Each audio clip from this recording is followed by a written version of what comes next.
अक्षर नागेश्वर मध्य प्रदेश हलचल न्यूज में आपका स्वागत करता हूं। जैसा कि आप सभी जानते हैं कि अभी विधानसभा चुनाव चल रहे हैं, तो हम आज बालाघाट विधानसभा में आपको बता दें कि लगभग 17 प्रत्याशी मैदान में हैं, जिसमें आज हम एक ऐसे प्रत्याशी से आपसे चर्चा करने जा रहे हैं, मिलाने जा रहे हैं, जिन्होंने कई वर्षों से भ्रष्टाचार की लड़ाई लड़ी है और अब चुनावी मैदान में है। भ्रष्टाचार एक बड़ा मुद्दा है, बड़े मुद्दे को लेकर वो जनता के बीच में जा रहे हैं और अपने पक्ष पे वोट मांग रहे हैं। तो ऐसे शख्स हैं बालाघाट विधानसभा क्षेत्र के प्रत्याशी मोहन राउत जी।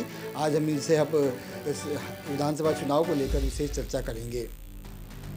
मेरा सवाल था राउत जी आपसे कि भ्रष्टाचार की लड़ाई आपने विगत कई वर्षों से लड़ी है, किस तरह का समीकरण देख रहे हैं और क्या मुद्दे को लेकर जनता के बीच आप जा रहे हैं? सबसे पहले तो मैं बालाघाट जनता से अपील करना चाहता हूँ कि मैं एक बहुत बड़े बृहद मुद्दे को लेकर के ये लड़ाई लड़ी है मैंने। प्रधानमंत्री आवास योजना जो देश की सबसे बड़ी योजना है, इसमें हुए करप्शन के लिए जब मैंने जांच की तो मैंने पाया कि बहुत भारी स्तर पर हुआ, जिसके लिए मैंने 45 जिलों की 45 नगर पालिकाओं का निरीक्षण किया और इसमें मैंने बहुत बड़े स्तर का मैंने भ्रष्टाचार पाया, जिसके आधार पे जब मैंने देखा कि मेरी कहीं सुनवाई नहीं हो पा रही है, कुछ लगाम नहीं कसी जा रही है, तो मैंने सोचा कि इस चुनावी घमासान में मैं कूद पड़ा। क्योंकि भ्रष्टाचार जो है तो वो आम जनता की गाड़ी कमाई का ही पैसा है। तो जनता के लिए उस स्तर पे लड़ते लड़ते मैंने ये तय किया कि राजनीतिक स्तर पे भी जनता के लिए लड़ना चाहिए, तभी जाके जनता को न्याय मिलेगा। यहाँ पर दो राष्ट्रीय पार्टियों के बड़े नेता हैं जो मैदान में हैं और उनसे आप सीधे टक्कर है आपकी। आप टक्कर मानते हैं? किस तरह, जैसे गौरीशंकर बिसेन पिछले कई सालों से यहाँ के विधायक रहे, मंत्री रहे, किस तरह का विकास हुआ है? माननीय गौरीशंकर बिसेन जी के बारे में मैं सिर्फ इतना ही कहना चाहूँगा कि मैं उनका जो राजनीतिक जीवन है वो 35 सालों से बालाघाट में अपनी सत्ता चला रहे हैं, मगर उनके समय में कोई भी ऐसा उल्लेखनीय कार्य जो उन्होंने योजनाओं में दावा किया पूरी तरह से नहीं हुआ। यहाँ तक कि मैं इस चीज़ का दावा कर सकता हूँ कि बालाघाट में प्रधानमंत्री आवास योजना उनके मार्गदर्शन होने के बावजूद भी वो योजना फेल हो चुकी है, क्योंकि एक भी पात्र व्यक्ति को अगर लाभ नहीं मिलता तो वो योजना पूरी तरह से फलीभूत नहीं कहलाएगी। वही कांग्रेस प्रत्याशी की बात करें तो अनुभव मुजारे जी पूर्व नगर पालिका अध्यक्ष रही है, इसके साथ साथ समाज सेवा की कार्यों में रही। कितना मानते हैं कि सही प्रतिनिधि है? कौन सा उन्होंने अपने नगर पालिका कार्यकाल में बालाघाट क्षेत्र को, नगरीय क्षेत्र को विकास की सौगात दी या नहीं दी है? उनके लिए, अनुभव मुंजारे जी के लिए मैं सहेदर से धन्यवाद देता हूं। बालाघाट नगर पालिका में थे तो उन्होंने काम किया था, मगर नगर पालिका पद से समाप्त होने के बाद में उनने ऐसा कोई उल्लेखनीय कार्य नहीं किया, जिसके लिए जनहित में उनने दौड़ करके किसी मजबूती को लेकर के दौड़ नहीं लगाई। बस ये है कि जब चाहा चुनाव लड़ लिया और चुनाव के बाद में वो शांत हो गए, जो किसी मुद्दे को लेकर के बड़े स्तर पे नहीं पहुँचे। जैसे मैंने जो बड़ा मुद्दा लेकर के 6 सालों से दिन रात मैंने मेहनत की है, जिसके लिए 45 जिलों में मैंने खाक छानी है, क्योंकि जनता की गाड़ी कमाई के लिए मैंने दौड़ लगाई है, जिसको भ्रष्टाचार के रूप में लूटा जा रहा है। क्योंकि बड़ी बड़ी जो योजनाएं हैं लागू ज़रूर होती है, मगर वो पूरी नहीं हो पाती। पैसा तो उसमें हर आम जनता का लगा हुआ है। अब उसी पैसे को लेकर के बार बार एक ही कार्य को किया जाता है।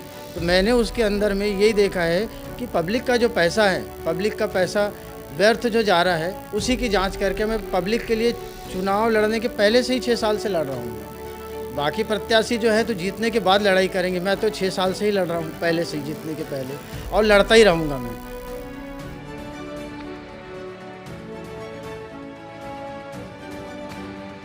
इसके अलावा बालाघाट विधानसभा क्षेत्र की बात करें तो ऐसे कई कार्य होने थे जो आज तक नहीं दिखाए गए ज़मीन पर, और अभी ब्रिज को लेकर तो अभी भी काम चालू है। ऐसे कई है, बाईपास है, कई सारे मुद्दे। तो इन मुद्दों को लेकर आप क्या करें? इन मुद्दों को लेकर के मैं सिर्फ यही कह सकता हूँ कि जब जब चुनावी माहौल आता है, चाहे नगर पालिका का हो या विधानसभा का, तो उसके कुछ महीने पहले या 2-3 महीने पहले उस कार्य को गति दे दी जाती है। उसके बाद 5 सालों तक उस कार्य की सुध नहीं ली जाती।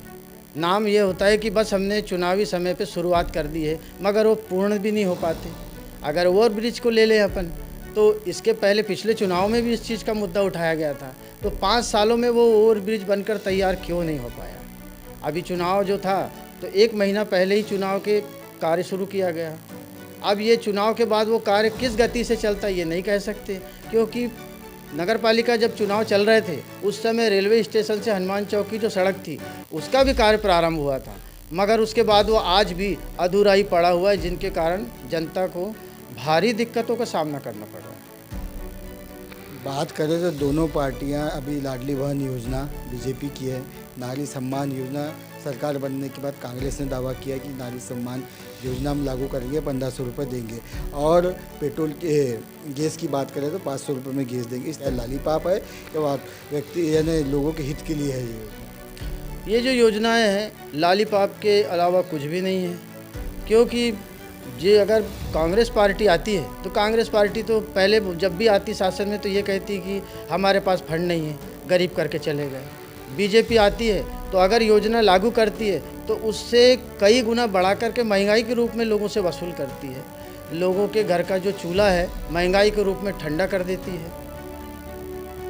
मैं क्षेत्र की जनता से यही अपील करना चाहूँगा कि बालाघाट में आपने जो बीजेपी के प्रत्याशी हैं उनको भी देख चुका है 35 सालों से, और जो कांग्रेस के प्रत्याशी हैं उनको भी नगर पालिका में उनका शासन देख चुका है। मैं यही चाहता हूं कि एक बार किसी नए चेहरे को नए युवा चेहरे को मौका दें और ऐसे इंसान को मौका दें जो आपके लिए पहले से लड़ता हो, ना कि चुनाव जीतने के बाद वो आपके लिए लड़े। मैं आपके लिए 6 सालों से दिन रात 45 जिलों की दौड़ लगा कर के निरीक्षण कर रहा हूँ, सिर्फ आप ही के लिए, भ्रष्टाचार को आगे लाने के लिए। तो एक मौका मुझे दे दिया जाए।